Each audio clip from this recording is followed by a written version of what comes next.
Hi everyone. So today we're going to cover an interesting subject. It's called the Four Worlds. The Four Worlds are they're really mystical tradition in different teachings. The one that I have, the one that I'm close to, the one that I have in mind today is the Kabbalistic Four Worlds, but they are they are not limited to the Kabbalah. Let me just share my screen and show the Four Worlds, and we'll talk about them a little bit. So there are four worlds. Each one has a Hebrew name here that I'll pronounce, and then the English word to describe it. And so the concept is that creation or just being has different levels, and you can think of it as sequential, but you don't have to think of it as sequential. Sequentially would be that one gives birth to the next, gives birth to the next, and we start from the top and ending up at the bottom, which is our reality. This is how creation might work. The other way to look at it is to say that at any given moment, all of these are aspects of our being, from the physical body all the way to simply spirit or the light of creation within us. And it's just manifested or emanated in different ways. And so we'll talk a little bit about it and then experience what it's like to heal something through the experience of the four worlds. And so the top, and by the way, when I say the top, I don't mean that one is better than the other. They're just different aspects of our experience. But the one at the top, the world of emanation or Atzilut, is the highest level that we can connect to, that we can perceive. There are higher levels that we as humans are simply not, at least I can say, I don't know how to connect to the higher level, but this is the highest level that we can connect to some degree. It is associated with simply the first impulse of creation, when something is coming out of awareness, the awareness of the spirit, and it's not even a thing yet, but perhaps there is a will. Perhaps there is a will that says, I'm aware of something, and that will start moving the energy towards what will end up something being created. And the emanation can be helped. So we have both levels. We have the creator spirit, and the process also, and that's in a microcosm for us. We have our own spirit and we can co-create. And so whenever I'm talking about this process, it is not just bigger than us, it's also in us.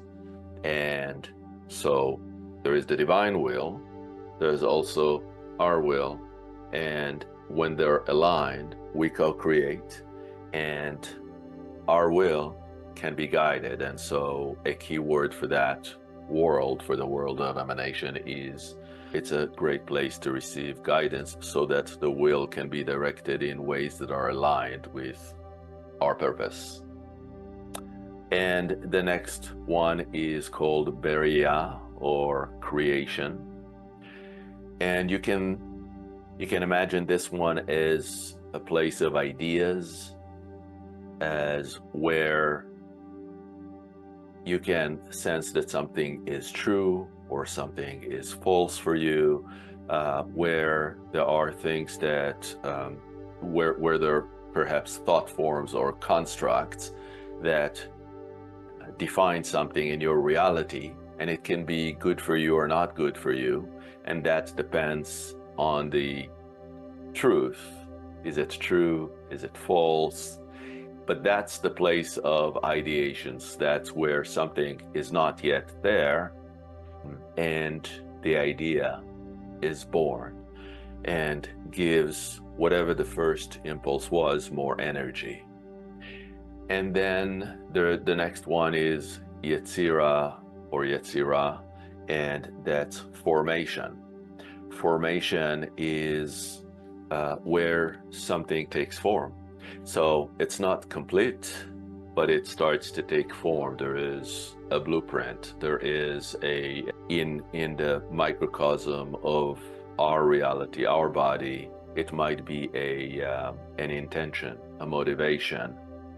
So you had an awareness, you had an idea, you had an intention, and now you can add to it the motivation or the feeling or the belief that will help you manifest something into creation.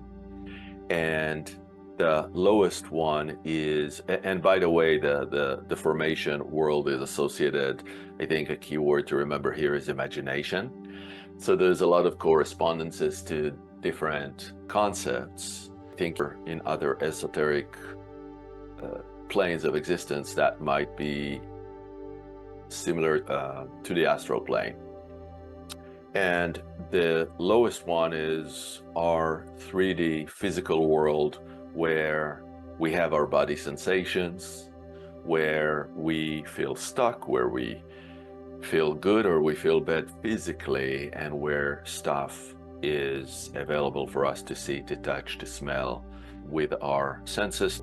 There's also something that is more subtle in this realm as well, in the realm, in the world of action, which there is a level of the chakras, for example. There is a level of our energy body that is also here, even though we don't see it.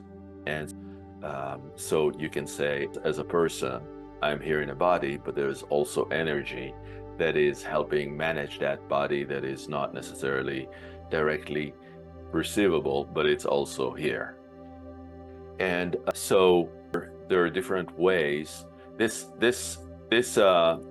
love these picture that ChatGPT kindly generated for me.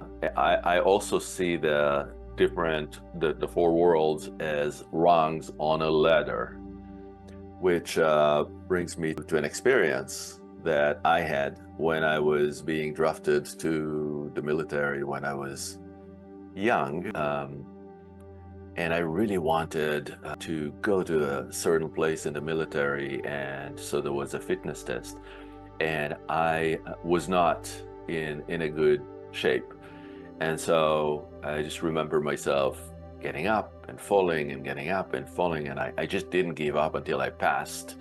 And then I experienced something that I didn't want to remember, didn't want to think about, but it was like a near-death experience.